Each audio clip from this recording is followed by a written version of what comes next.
Hello students, જે next theory આવે છે એનું નામ છે ઇલેક્ટ્રોનિક ડિસ્પ્લેસમેન્ટ અને એની ટર્મ્સમાં આપણે ડિસ્કશન કરશું આજે ઇન્ડક્ટિવ ઇફેક્ટ.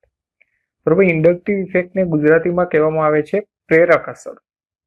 હવે જોઈએ, the covalent bond is formed by equal sharing of electrons between the two atoms.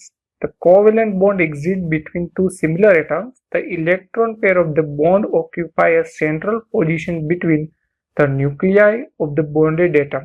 Such a covalent bond is known as non-polar covalent bond, as in case of hydrogen and or chlorine molecules. હવે એનું એક example જોઈએ. તમે જોશો તો તમને જણાશે કે જો આપણે હાઇડ્રોજન હોય એ સિગ્મા બોન્ડ દ્વારા બીજા હાઇડ્રોજન સાથે જોડાયેલો હોય છે. બરોબર, તો આ બંને જે હાઇડ્રોજન છે એ અહીંયા વચ્ચે જે લાઈન ડ્રો કરેલી છે શું દર્શાવે? બે ઇલેક્ટ્રોન દર્શાવે. એટલે કે એક ઇલેક્ટ્રોન આ હાઇડ્રોજનનો થશે ને એક ઇલેક્ટ્રોન બીજા હાઇડ્રોજનનો થશે.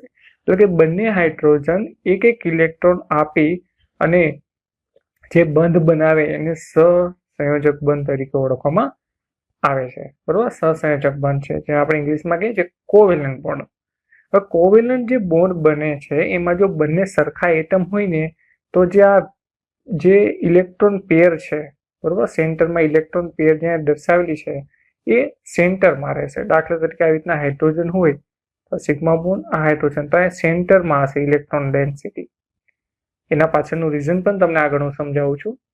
પણ જો એક બીજું એક્ઝામ્પલ જોઈએ, હાઇડ્રોજન છે એ ક્લોરીન સાથે બોન્ડ બનાવે, બરોબર, તો એનો સિગ્મા બોન્ડના જે ઇલેક્ટ્રોન છે, બરોબર, એ કઈ બાજુ ખસેલા જણાશે? ક્લોરીન બાજુ. શા માટે? તો જો ક્લોરીન છે ને, ક્લોરીન એની જે વિદ્યુત ઋણતા છે, વિદ્યુત ઋણતા એટલે ઇલેક્ટ્રોનેગેટિવિટી, એ ઇલેક્ટ્રોનેગેટિવિટી જે છે એ ક્લોરીનની વધારે છે. બરોબર, એટલે સિગ્મા બોન્ડના ઇલેક્ટ્રોન પોતાની બાજુ ખેંચશે એટલે એની પર ચાર્જ કેવો આવશે? ડેલ માઇનસ આવશે અને હાઇડ્રોજન ઉપર ડેલ પ્લસ ચાર્જ આવશે. આ ડેલ પ્લસ અને ડેલ માઇનસ શું ઇન્ડિકેટ કરે?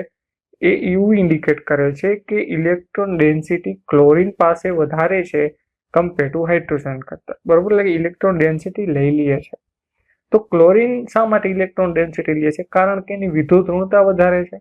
તમે જોશો તો તમને જણાશે કે ફ્લોરિન છે એની વિદ્યુત ઋણતા વધારે છે. પિરિયોડિક ટેબલમાં આપણે જોઈએ પછી ક્લોરીન આવે, પછી બ્રોમિન આવે, પછી આયોડિન આવે. તો ચારે ચાર હેલોજનમાં ફ્લોરિનની વિદ્યુત ઋણતા સૌથી વધારે હોય. બરોબર, વિદ્યુત ઋણતા એટલે બીજું કાંઈ નહીં પણ ઇલેક્ટ્રોનને પોતાની તરફ ખેંચવાની શક્તિ. જેની વિદ્યુત ઋણતા વધારે હોય એની ઇલેક્ટ્રોન ખેંચવાની શક્તિ વધારે હોય. બરોબર, તો અહીંયા જે આપણા એરો ડ્રો કરેલો છે આ બોન્ડ ઉપર, એ શું ઇન્ડિકેટ કરે કે ઇલેક્ટ્રોન ડેન્સિટી છે ને ખસે છે. કઈ બાજુ ખસે છે? કઈ બાજુ જાય છે? કે જે ક્લોરીન એટમ છે એ બાજુ જાય છે. બરોબર, તો આપણે એમ કહી શકીએ એ બોન્ડ છે ને કેવો છે? પોલાર છે. કેવો છે? પોલાર છે. જો પોલારિટી એટલે શું? ધ્રુવીયતા જેને આપણે કહીએ. ડેલ માઇનસ જનરેટ થાય અને ડેલ પ્લસ જનરેટ થાય. કોના કારણે? ઇલેક્ટ્રોનિક ડિસ્પ્લેસમેન્ટ, જેને ઇંગ્લિશમાં કહેવામાં આવે છે ઇલેક્ટ્રોનિક ડિસ્પ્લેસમેન્ટ. એટલે ઇલેક્ટ્રોનનું છે ને ખસવું. કઈ બાજુ ખસે છે? કઈ બાજુ પોતાની જગ્યા બદલે છે? ક્લોરીન બાજુ. બરોબર, તો આવા બોન્ડ હોય એને પોલાર કહેવાય. બરોબર, અને જેમાં આવું ઉદ્ભવ થતું નથી એટલે કે આવું પ્રોડ્યુસ થતું નથી એ નોન પોલાર કહેવાય. કારણ કે બંને ક્લોરીન એટમ હોય તો એમાં કઈ પ્રશ્ન જ નથી, કારણ કે સિગ્મા બોન્ડના ઇલેક્ટ્રોન છે એ કઈ બાજુ ખસે નહીં, કારણ કે બંનેની વિદ્યુત ઋણતા કેવી હોય? સરખી હોય. બરોબર, તો એને ઇન્ડક્ટિવ ઇફેક્ટ કહેવામાં આવે છે. આ એની જ વાત અહીંયા કરેલી છે કે કઈ રીતના તમે જોશો તો તમને જો દર્શાવેલું છે કાર્બન હેલોજન બોન્ડ દર્શાવેલો છે. એક્સ એટલે હેલોજન, કોઈ પણ ફ્લોરિન હોય, ક્લોરીન હોય, બ્રોમિન હોય કે આયોડિન હોય, કોઈ પણ હેલોજન એટમને એક્સ વડે દર્શાવવામાં આવે છે. અને કાર્બન સાથે જોડાય તો કાર્બન કરતા તો હેલોજનની વિદ્યુત ઋણતા વધારે હોય.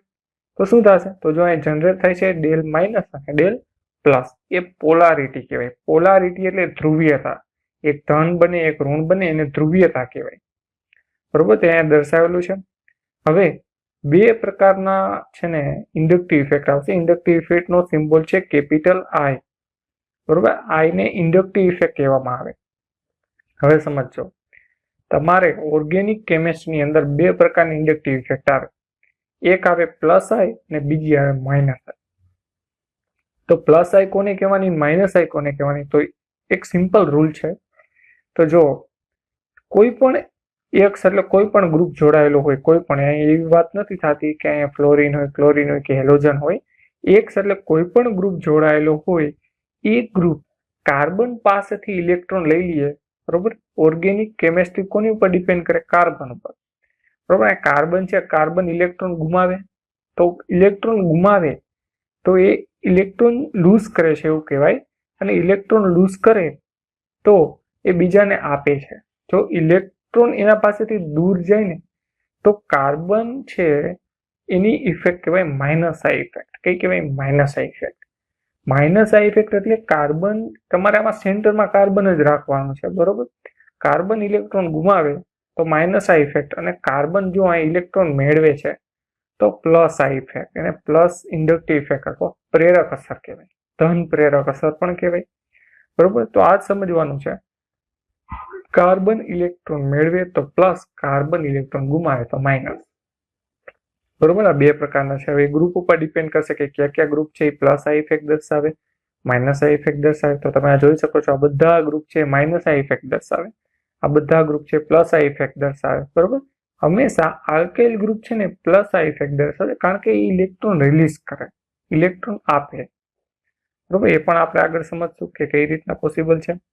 બીજું એક એક્ઝામ્પલ છે. હવે એક અગત્યની વાત એ છે કે ઇન્ડક્ટિવ ઇફેક્ટ જે છે ને એ ડિસ્ટન્સ ઉપર આધારિત હોય, અંતર ઉપર. અંતર એટલે ડિસ્ટન્સ. તમે જોશો તો તમને જણાશે આ ક્લોરિન એટમ છે.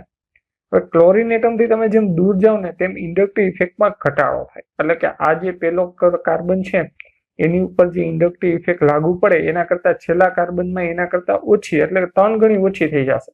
ઓછામાં ઓછી ઇન્ડક્ટિવ ઇફેક્ટ, લગભગ નહિવત પ્રમાણમાં ઇન્ડક્ટિવ ઇફેક્ટ એની ઉપર જોવા મળશે. તો યાદ રાખજો, ઇન્ડક્ટિવ ઇફેક્ટ ડિસ્ટન્સ એટલે કે અંતર ઉપર પણ ડિપેન્ડ કરે છે, બરોબર. એ અહીંયા દર્શાવેલું છે. હવે આ તો ઇન્ડક્ટિવ ઇફેક્ટની વાત થઈ છે. હવે ઇન્ડક્ટિવ ઇફેક્ટની એપ્લિકેશન પણ આવશે, બરોબર, જે આપણે નેક્સ્ટ લેક્ચરમાં આવતીકાલે જોશું. આપણે આજે ઇન્ડક્ટિવ ઇફેક્ટ અને એના પ્રકાર વિશેની ચર્ચા કરી છે. તો મહત્વનું આ ક્વેશ્ચન અંદર એ છે કે ઇન્ડક્ટિવ ઇફેક્ટ કોને કહેવાય, what is the inductive effect, અને how many types of inductive ઇફેક્ટના પ્રકાર કેટલા હોય, અને કયા ગ્રુપ છે ઇન્ડક્ટિવ ઇફેક્ટ પ્લસ અને માઇનસ દર્શાવે. તો આ જે આખું લિસ્ટ છે એ માઇનસનું છે, પછી જે લિસ્ટ આપેલું છે પ્લસનું છે, બરોબર. આજે તમે ઇન્ડક્ટિવ ઇફેક્ટ સારી રીતે સમજી લેશો, પછી નેક્સ્ટ લેક્ચરમાં આપણે એની જે એપ્લિકેશન છે એના વિશેની ચર્ચા કરશું. Thank you.